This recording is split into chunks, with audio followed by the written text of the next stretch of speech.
दुनिया कुछ भी कहे, लोग हमरा पर गोली चला देवे, राइफल चला देवे, लेकिन हम सोचे बोलब कि हम ओरिजिनल और सच्चा क्योंकि भाई मानले बानी, क्योंकि मानी लता आदरणीय बड़े भाई श्री पवन सिंह जी, उसे फर्क ना पड़े। भोजपुरी इंडस्ट्री में सबसे पहले कोई रंगदारी गावे के शुरू कइले रहे तो बड़े भाई पवन सिंह जी, ओकरा से पहले रंगदारी गीत ना गावत रहे। का गौल रे याद बा, याद खाती गावत नहीं, सबे बैठी एंजॉय करी। एक बाद बबीता जी, हम और हमार भाई धनंजय शर्मा जी पूर्वी गावी, लेकिन ये गीत के बाद ये गीत ताकि राउर सब मित्र संगतिया लोग मजा करें कि कहे कि तकिए निहरा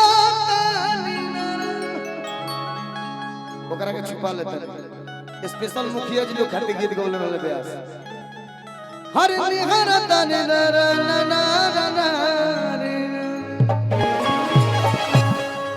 ए मुखिया जी जिया जिया। दुनिया कुछ भी कहे, लोग हमरा पर गोली चला देवे, राइफल चला देवे, लेकिन हम सोचे बोलब कि हम ओरिजिनल और सच्चा क्योंकि भाई मानले बानी, क्योंकि मानी लता आदरणीय बड़े भाई श्री पवन सिंह जी, उसे फर्क ना पड़े।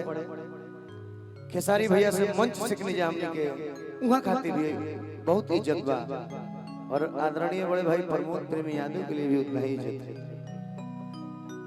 ए मुखिया जी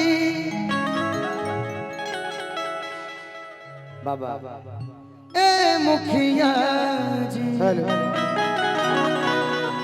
ओके नहीं गाना। ए मुखिया जी मन होके त बोले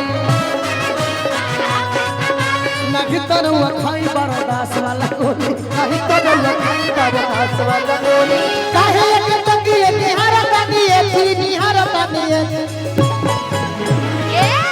बोलो बबीता खुल के बोली कि ये मुखिया जी और ये मुखिया जी, वाह वाह।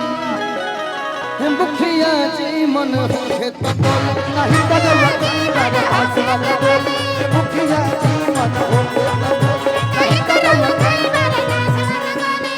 छाती पे बांधी रवा राइफल भिड़वले झूठो मुठो के अजावे दे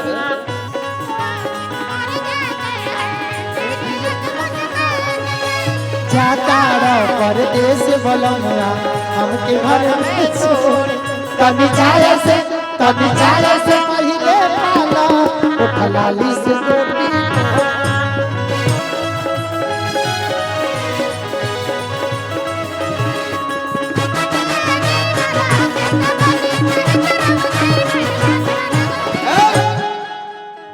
छाती पर बानी रहुआ राइफल भिड़वले, झूठो मुठो के हमके बानी दे दबावले, कि छाती पर बानी रहुआ राइफल भिड़वले, छाती पर बानी रहुआ राइफल भिड़वले, अरे झूठो मुठो के हमके बानी दे रहुआ, झूठो मुठो के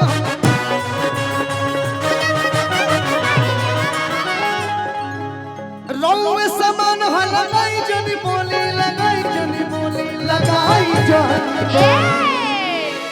बोली बोली ए मुखिया जी खाई पिया चाहिए। ए मुखिया जी, ए मुखिया जी, ए मुखिया जी मन नहीं तो लखाई बरदास वाला गोली,